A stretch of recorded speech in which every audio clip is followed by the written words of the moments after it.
Já, komið sæl, nú komum við að fréttum hérna á Pop TV á þriðjudeginum 13. janúar.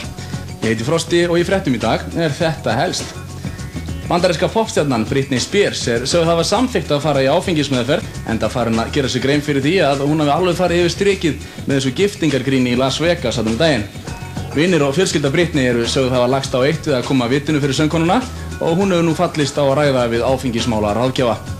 Fréttir berast hins vegar af því að þessi einkennilega gifting hafi reynst þeim Spears og Alexander býsna arðbær því þau hafa selt birtingarétt að myndböndum og myndum sem tekna voru við þetta tækifæri fyrir jafnvirði 10,5 milljónir króna og krefjast þess að fá álíka upphæð fyrir viðtölu málið.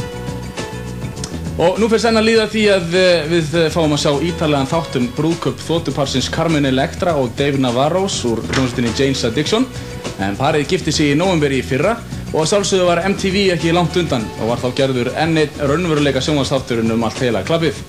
MTV mun byrja sýningar á þættinum í næstu viku, en þangað til getur fólk séð myndir úr bæði gæsa- og steggjapartíinu inn á mtv.com.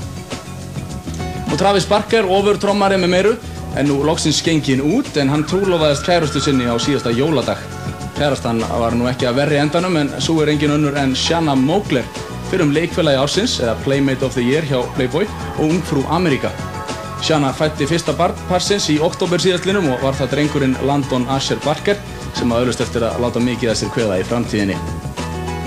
Og að lokum, bandaríski söngvarinn Michael Jackson hefur tekið hús á leigu í Beverly Hills, en það hefur ráða 9 stórum svefnherbyggjum, 16 baðherbyggjum, tennisvelli, danssal, sundlaug, æfingasal með gufubaði og sérhönnuðu eldhúsi. Jackson greiðir sem nemur 7 milljónum króna í leigu, en hann hefur einnig tækifæri til þess að kaupa það þegar að leigusamningum lýkur. Húsið er metið á 800 milljónir króna að sögn ananova.com, en Jackson sagði að